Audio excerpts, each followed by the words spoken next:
Hello guys! Magandang hapon sa inyong lahat. I am Chin Rodriguez, Mama Sigasiano, a faith healer also at a reader. So ngayong hapon na to, tignan natin ano kayong sabihin ng ating mga gabay. So this is a weekly gabay for the month of June 17 hanggang June 23 for the sign of Taurus. So Taurus, welcome to my channel. Ano kayang messages, advices ng spirit guides ang ating masasagap for today's video? Kanino kayang energy or kaganapan sa buhay ng mga Taurus signs ang ating mahagilap. So, guys, this reading is a general reading. Damang hindi lahat makaka-resonate. Kunin lang ang makaka-relate sa inyo. And comment down below kung kanyang energy ang ating nasagap. And of course, don't forget to like and subscribe my channel. And hihirap ko siya for more videos update. Maraming salamat sa mga walang sawang pag-support sa aking channel. Lalo-lalo na ang skip ng ads sa way pagpalain kayo. Nang Diyos, may kapal, siksik, liglig, nag-uumapa, biyayang manang balik sa inyo. So let's see guys, what is the messages, advices ng ating angel spirit para sa ating mga kapatid na Taurus. So let's see and watch this.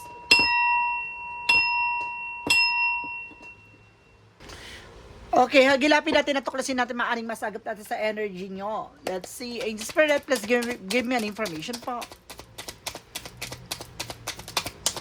Okay, so there's a Six of Swords sa transition. So may mga bagay na maaaring unti-unti na makakaalis sa hindi maganda sitwasyon.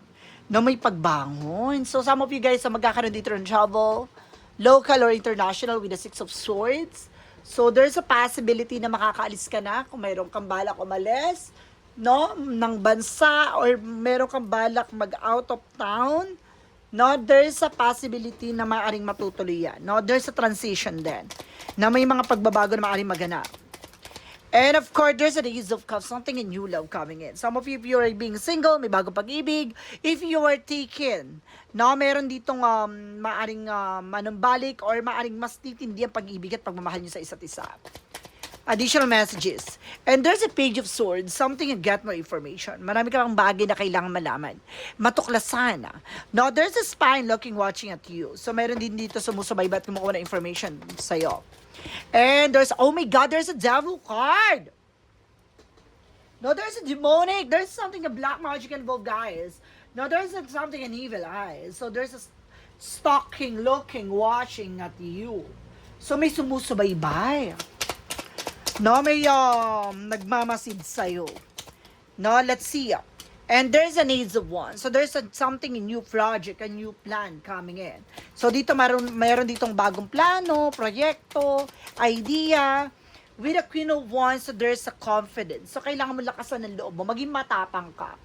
Alisin ang takot at pangamba sa sitwasyon mo. No, kailangan i-boost mo yung confident mo. No, what is the Six of Swords? Represent with the Four of Swords, something rest. So, kailangan mo ng sapat na pahinga. No, alisin mo yung doubt and fear. So, there's a transition, nagkakaroon ka ng alinlangan. No, parang pabago-bago ng isip, pabago-bago ng plano. So, kailangan mong gamayan yan, no? Balansehin yan. What is the Ace of Cups? Represent, guys, with the Ace of Swords, something, a mental clarity. So may mga bagay na lilinaw, na meron dito magbibigay ng kaliwanagan sa sitwasyon mo. Now, what is the Page of Swords? Represent with the Seven of Wands. So there's something protection. So protection ng mga pangalaga mo yung grounds mo. And even your territory. So ano man yung bagay na to, kailangan mas maging secure ka, mas maging maingat ka, no, maalam ka sa mga bagay-bagay na gagawin mo, ganon. Additional messages with the Devil card. Represent, guys, with the High Priestess. Now, there is a hidden agenda. There is a hidden enemy. So, with the Devil card, meron talagang misteryo sa likod ito. I feel something a Devil card. So, meron ditong palipad na hangin. Or meron ditong barang or gayuma or something. Meron ditong demonic na merong hidden agenda sa'yo. Now, what is the Ace of Wands? Represent, guys, with the Nine of Cups. Now, there's a wish fulfillment. So, may mga plano ka na maaring matupad mo, na maaaring maisa sa katuparan mo, mga pangarap mo na maaaring magsasucceed. What is the Queen of Wands? Represent, guys, with the Knight of Swords. There's a success driven. So, bibilis ang takbo ng sitwasyon mo. So, may mga bagay dito na maaaring magtatagumpay ka. Lakasan mo ang loob mo. Maging matibay ka sa mga kakaharapin mo. Ano ba yung plano mo? Lahat ng gagawin mo ngayong linggong to, kailangan bukas ang iyong kalooban. What is the Six of Swords? And of course, the Four of Swords. Represent with the Eight of Swords. Oh my God, there's a lot of toxic and negativities around. So talagang, kumbaga, kaya ka nagkakaroon ng back and forth when it comes for your decision dahil, kumbaga, napapalibutan ka ng toxic talaga. No? Very negative yung atake. Grabe, ang bigat. Grabe yung energy, nasasagap ko kayo. What is the Ace of Cups? Because the Ace of Swords. Represent, guys, with the world. No, there's a success driven. Some of you mayroon ka talagang plano mga ibang bansa. There's a possibility na makakaalis ka na. No? And of course, magsasucceed ka talaga when it comes from love life at career. With the Knight of Cups, there's an offer. So, there's a protect yourself, protect your power. So, meron ditong nag-i-spy sa'yo, kumukuha ng information sa'yo. No, maaaring meron ditong hihingi ng pasensya, tawad sa'yo. Huwag mag-pay attention ka dyan. No, dumistansya ka. No, with the other side, meron naman ka na sense dito, maaaring mag-offer sa'yo ng pagkain o inumin, kaya kailangan maging aware. With the Devil, with the High Priestess, ito yung gusto ko malaman, guys. Now, there's the Queen of Swords, clear the boundaries. So, kailangan mo linisin na sa paligid mo. There's a very toxic and negative talaga. Ibig sabihin, kung di mo to kapitbahay ka, mag-anakan mo to, kaibigan mo to. Or some of you, baka co-workers pa. With the Ace of Wands, with the Knight of Cups, with reference with the Three of Cups, third party. May third party dito, guys. At the same time, meron ditong party sa kanila sense an event. No? What is the Queen of Wands with the Knight of Swords? Reference with the Moon card. Now, there is something revelation. Maraming bagay din marireveal dito. Maraming kang bagay na matutuklasan at the same time.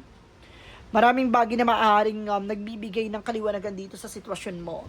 Now, some of you guys, no, parang nahihirapan ka matulog, no, sa madaling araw. I feel so. What is additional messages for the outcome? With the Eight of Cups, you need to move forward. You need to like letting go, no, from that situation. Kailan mo makalaya dyan from toxic environment or toxic people. And of course, there's something, guys, with the Four of Cups. No, see, there's something re-evaluate or analyze. Na meron ako na sense dito, guys, gayuma. No, meron nag-offer na pagkain or inumin. It's either you or with your person. Some of you cross-watcher out there, guys. And the Queen of Pentacles, be mature enough in being grounded pagdating sa pera. Na maging mature kayo dito, meron ako nasa-sense with the other side with the love scam. With additional messages, so there's a Six of Cups. So, sir, is something are related sa'yo. Babae ito, ha, na maaaring gumagambala sa'yo. Babae ito. And there's a chart, you need to take an action from this. So, kailangan mong ng kumilos, magdesisyon, gumawa ng action. No, kailangan mo makalis jump from that burden, from that situations. And there's a night, so sabi ko na eh. Nagkakaroon ka ng sleepless anxieties. Nakita mo, nahihirapan ka makatulog. No, at madaling araw to. No, inaatake ka sa madaling araw. Ginagawa ka ng eksena. Very wrong. So, alamin natin, no, pagdating sa finances and career, love life at kalusugan.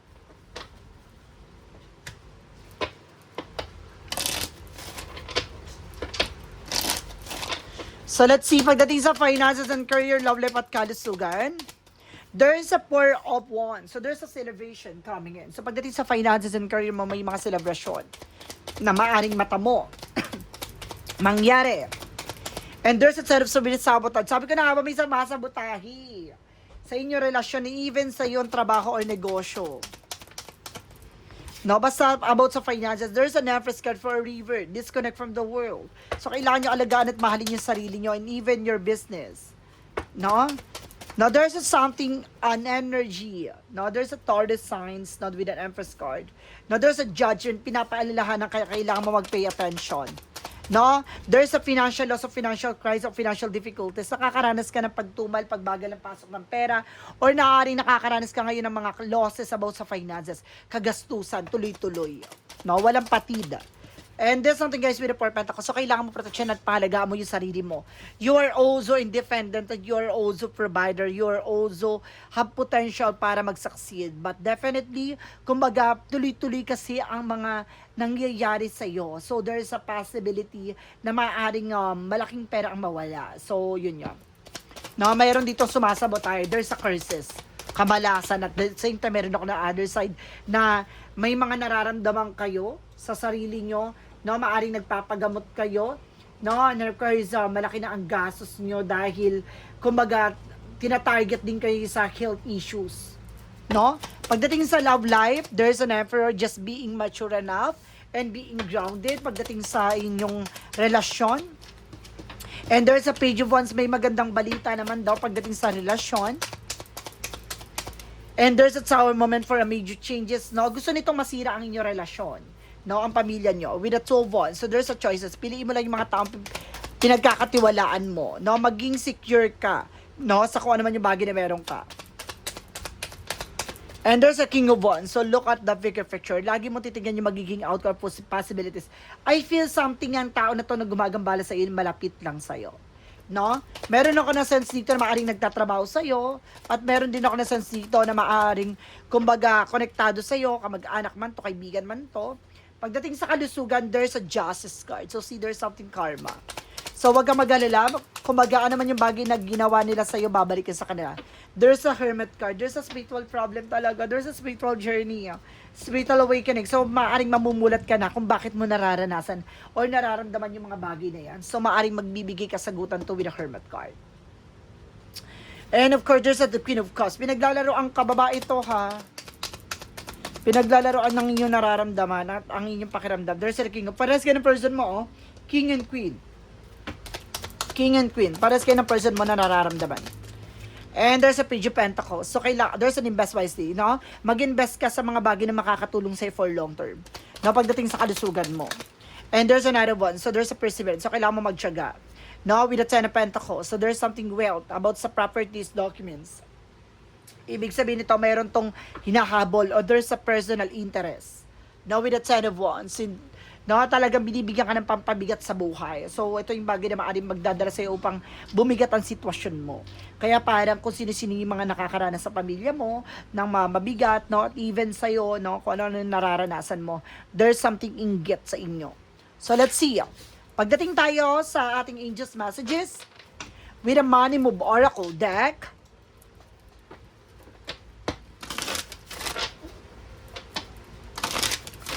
with a Money Move Oracle deck represent what? There is an investment. So, kailangan mo talaga mag-invest. Invest wisely. Mag-ingat ka sa mga bagay na papasukin mo. What is an angel's number? Represent what? What is an angel's number? 2020 with a compassion. It is a confirmation that your assumption and beliefs are correct, but it's also one encourage you to use your talent and gift because they will benefit the world and your packets be of service to others. Your potential is enormous. So, kung may potential ka para maging malago, para maging maganda, makaka-recover ka from that situation. What is the magical for your messages? Now, represent guys with, healing, healed, healer. So, kailangan mo talaga magpagamot. Kailangan mo ng gamutan, ha? And of course, just on the assertiveness, dapat alam mo sa sarili mo yung drones mo. No, stand up for your beliefs. Alam mo dati yung pinaniniwalaan mo, alam mo yung mga bagay na dapat mong gawin. What is a yin and yang oracle card? You are dealing with the Leo Aries Sagittarius, is of fire. And of course, there's something unity. Dapat kailangan niya magkaisan with your person. Or maaaring ang gumagawa sa iyo is Leo Aries Sagittarius. Let's see what is Romance Angels with the Mystic Love Oracle deck. There's a him and Divine Feminine. So, meron daw dito. No, you are also Divine Feminine or maaaring yung person is very Divine Feminine. And there's a breakup forever. So, there's an ending. So, ibig sabihin pa dito sa relasyon, maaaring nagkahiwalay na kayo nito. No? Naghiwalay kayo ng person mo or maaaring, ay, may gayuma rin ako na sense talaga. Kaya kayo naghiwalay. Now, for synchronicities, represent with the dreamers. So, matutupad mo yung mga pangarap mo. And there's friends, no? Maaring mas bata ka sa person mo o mas bata yung person mo sa'yo. What is Archangel Michael messages? New beginning and fresh start. So, magkakaroon ka ng bagong simula at panibagong eksena. Huwag ka mag-alala. Sabi na Archangel Michael. For a Jesus-loving quote said. So, nandito na tayo with a Jesus-loving quote said.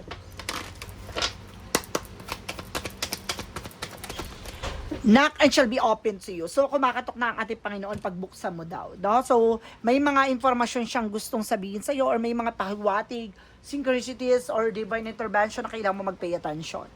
So, let's see. Let's proceed tayo with a yes or no. Pika ka dito yung paborito ng ating mga viewers ever since the word begun. Charis. So, guys, no, kung ikaw ay matagal na sa channel ko, ang yes or no pika card, alam mo yan. Pero kung ikaw ay bago, ang yes or no pika card, no, pwede ka magtanong. No? Pwede kang magtanong, mag-isip ka na ng tanong. Ngayon na. Then of course, and of course, kapag nakapag-isip ka ng tanong, pipili ka na magiging sagot within 1, 2, or 3. Then of course, kapag nakapag-isip ka na ng tanong, nakapili ka na ng number, na magiging sagot sa tanong mo, please comment down below. No, i-comment mo kung yung number mo para malaman ko kung nakaabot ka ba sa reading na to. Dito sa part na to. No, at isa lamang po ang pipiliin mong number within 1, 2, or 3. Okay? Eto na. Umpisahan na natin. Let's start with the number 1. Kung sino nakapili ng number 1, ito yung sagot. Angel Spirit, please give me information with the number 1. There is a no. No feels sweet for more plain to see it won't work, no? Kumbaga, merong bagay dito na kumbaga hindi mag-work, na maghintay ka ng tamang panahon at pagkakataon. Mas maganda yung simple lang. Na wag masyadong bonggang-bongga, don't expect too much. Na magkakaroon ng unexpected. Na mas maganda yung simple lang kaysa marambuloy or something. Na mas maganda yung silent ka lang, no, sa atake mo. Number 2. Now, there's a yes. True north found follow this direction. So, tinuturo ka ng tamang direction mo at tama ang iyong tatahaking landasin. No? Number 3, there's a yes again. Hot opportunities, fire up, burning desire fulfill. So, magtatagumpay ka at marami naglalagablab na oportunidad na maaring dumating sa buhay mo. So, ngayong linggo to, maraming bagay na maaring maganap at mangyari sa'yo. So, ito yung bagay na maaring magdadala sa'yo para matupad mo yung mga pangarap mo. So, guys, this is something a weekly gabay for the month of June 17 hanggang June 23 for the sign of Taurus. So, Taurus, maraming salamat for this wonderful reading. So, once again, this reading is a general reading lamang, hindi lahat makaresonate. Kunin lang makaka-relate sa inyo and comment down below kung kaninong energy ang ating nasagot. Because don't forget, so like and subscribe my channel and hit push bell for more videos update. Maraming salamat sa mga walang sama pagsuporta sa aking channel. Lalo-lalo nang di-skip ng ads away pagpalain kayo. Nang Diyos at may kapal siksik liglig nag-uumapaw na biyayang manumbalik sa inyo. Maraming salamat guys and see you in the next video. Bye-bye and babush.